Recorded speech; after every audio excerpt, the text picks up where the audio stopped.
بسم الله الرحمن الرحيم، والصلاة والسلام على أشرف المرسلين سيدنا محمد صلى الله عليه وسلم النبي الأمين وعلى آله وصحبه أجمعين. هنتكلم دلوقتي على العصب البصري. العصب البصري من الأجزاء اللي هي زي المخ بالظبط، ولو حصل فيه أي تلف ما بيرجعش تاني. يعني إيه اللي يخلي العصب البصري يحصل له يحصل له فشل أو يحصل له ضمور؟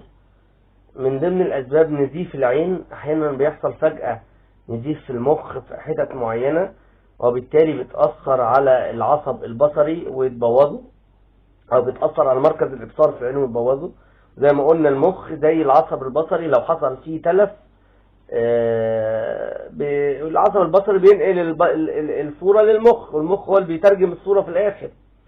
فسواء في المركز البصر في المخ او في النزيف في العين عمل تلف في العصب البصري، بالتالي الصورة ما بتصلش وبتتقطع ارسالها. احيانا بيحصل ضمور في العصب البصري لو في ارتفاع في ضغط الدم او ارتفاع في ضغط العين اللي هي المياه الزرقاء.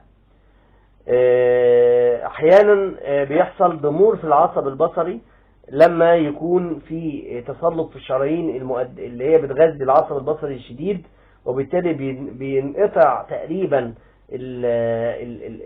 الدم اللي واصل للعصب البصري، فبالتالي بيحصل ضمور مستمر، وده بيحصل نتيجة مرض السكر او ارتفاع شديد في نسبة الكوليسترول او الدهون الثلاثية في الجسم. فدي اهم اسباب مشاكل العصب البصري. متعنا ربنا بأسماعنا وأبصارنا وقواتنا ما أحيانا، واجعله الوارث منا يا رب العالمين. والسلام عليكم ورحمة الله وبركاته.